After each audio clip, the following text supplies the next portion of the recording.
Michael Jordan is an American businessman and former professional basketball player. He's said to be one of the greatest players of all time by the NBA itself. After his retirement, he explored golf as a sport, and J.R. Smith just told us he got smoked by the NBA legend, so now he's good at golf too? We have all the tea and much for you, so let's dive in. Starting with Michael Jordan's legacy in basketball and love for golf.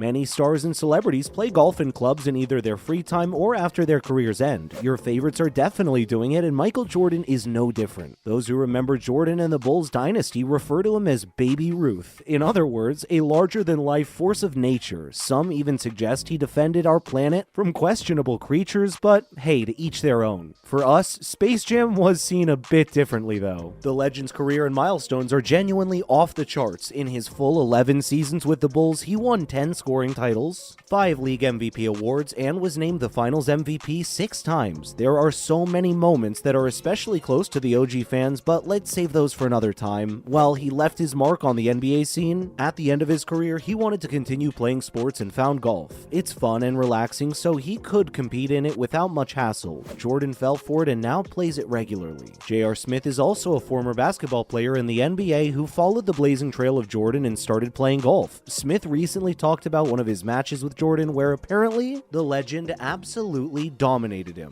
They both went head-to-head in a golf match, and Smith said he felt giddy even as the grown man, and that was unbelievable. The first round was even, and in the second, Smith was left dusted by 3 shots. Imagine getting demolished by the person you look up to. Does it feel good or bad? Next, there was some major trash talking going on too. Michael Jordan is an ultra-competitive athlete. It was his drive to win that got him to the top of basketball. For someone like that, life after retirement would be too boring and dull. Golf keeps his competitive juices flowing. He played it during his basketball days and found joy in it enough to continue. Now, MJ hates losing, and Smith should have been ready for that. He did find out the hard way anyway. JR is accomplished in sports too. In no way was he a qualified opponent. He's on the golf team for his university and has made his NCAA golf debut, so he's confident and knows his way around the sport. But the burns Jordan left might leave a scar or two. Okay, so both stars wanted to destroy each other in the game. One way to do it is to destroy the other's self-esteem. Don't worry, they both have a crazy sense of humor, so the banter's nothing new between them. They were betting on the match. The loser would have to lighten his pockets. Smith recalled that he doubled down on his bet. Jordan was cool with it, but Smith confirmed that he was talking about hundreds, not thousands, and that it was his mistake because he handed Jordan the insult. Jordan's comeback was that he knew what the bet was. He continued to tell Smith that although he had a good career, it wasn't a great one. Ouch. That was a good one, maybe even a great one. If you didn't catch on, that was a hit at Smith for not having deep enough pockets to bet thousands in the first place. After the match, he got a few $100 richer anyway, but this just shows that Jordan is not a force to be reckoned with.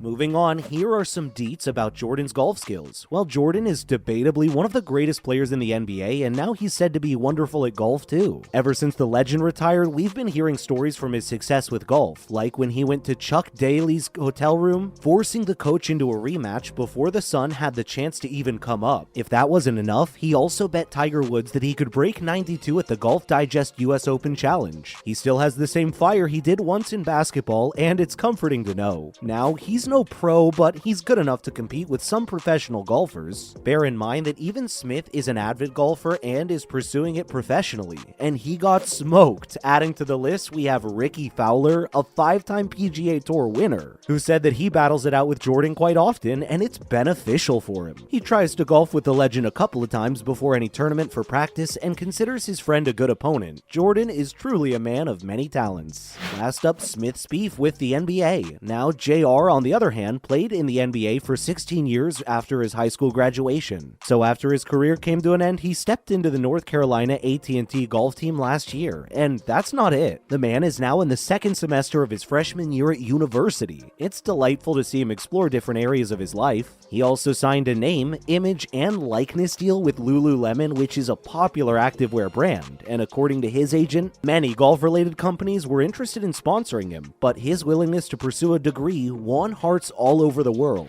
Now moving on to other news you might be interested in. First up, J.R. Smith Smith believes he was blackballed from the NBA. In a recent interview with Complex Sports, the two-time champ came out to say that he believes he was good enough to still be in the league. When asked if he was blackballed, he did not hold back. According to him, that's 100% a fact. In fact, he presented the interviewer with a very confident challenge. He said that there are 30 items in the NBA. Take the top 3 people out of them all and exclude him. Now, from the 4th to the 15th of all the players in all the teams, name one who's better than him. That's a bold statement, and it shows that he's still good enough. He went on to say that he's working with these players, and most of them ask him why he isn't playing. Smith opened up that he isn't alone in being blackballed and thinks that there are more who can still play and got game. The names included Joe Johnson, Jamal Crawford, Nick Young, and Isaiah Thomas. Smith decided to go back to school instead of fighting back and is already the academic athlete of the year. Next up, Michael Jordan's son is on a cozy date. Larsa just came out last month to say that dating has been tough for her after her split with former NBA star Scottie Pippen. But her dry spell is over as she was spotted on a double date in Miami with Michael Jordan's son Marcus. The Real Housewives of Miami star was caught by TMZ sitting next to Marcus in a Japanese restaurant. They both sat across another couple for about 45 minutes before being noticed by others, after which they decided to bail. Larsa has been looking for love ever since her divorce from former Chicago Bulls Pippen. When talking about where she stands with him, she said that she was in a relationship with a guy who left her with pretty high expectations. Famous, good body, successful, 4 gorgeous kids and more. A guy like that doesn't come around often. She assumed dating would be easier, but it's not. Hopefully she finds someone soon. Last up, an athlete richer than Michael Jordan? Jessica Pegula has reached the quarterfinals of the US Open after taking out 2-time Wimbledon champion Petra Kvitova in straight sets. The American is looking to progress to the semifinals on her home ground for the first time. World number 8 claimed that she earned her stripes as a tennis player despite her wealthy background. In her interview with BBC Sports, she said that people assume she's just been given things, but claims that it's not the case. She earned it just like any other player. If she were to win her first Grand Slam this month, she'd get £2.2 million as a prize. But that's nothing compared to her gigantic net worth. Her family is worth $5.8 billion, to which she is an heiress. That's 3 times the total earnings of Michael Jordan, the guy who came from nothing. Pegula's dad is the owner of the NFL Buffalo Bills and NHL side Buffalo Sabres, making him the 345th richest person in the world. Safe to say, Pegula doesn't have to worry about money. That's a wrap for this video. What do you think of the golfer banter between the two? Let us know in the comments below. Make sure to give this video a thumbs up and subscribe to our channel for more videos like this. Thank you so much for watching. We'll see you in the next one.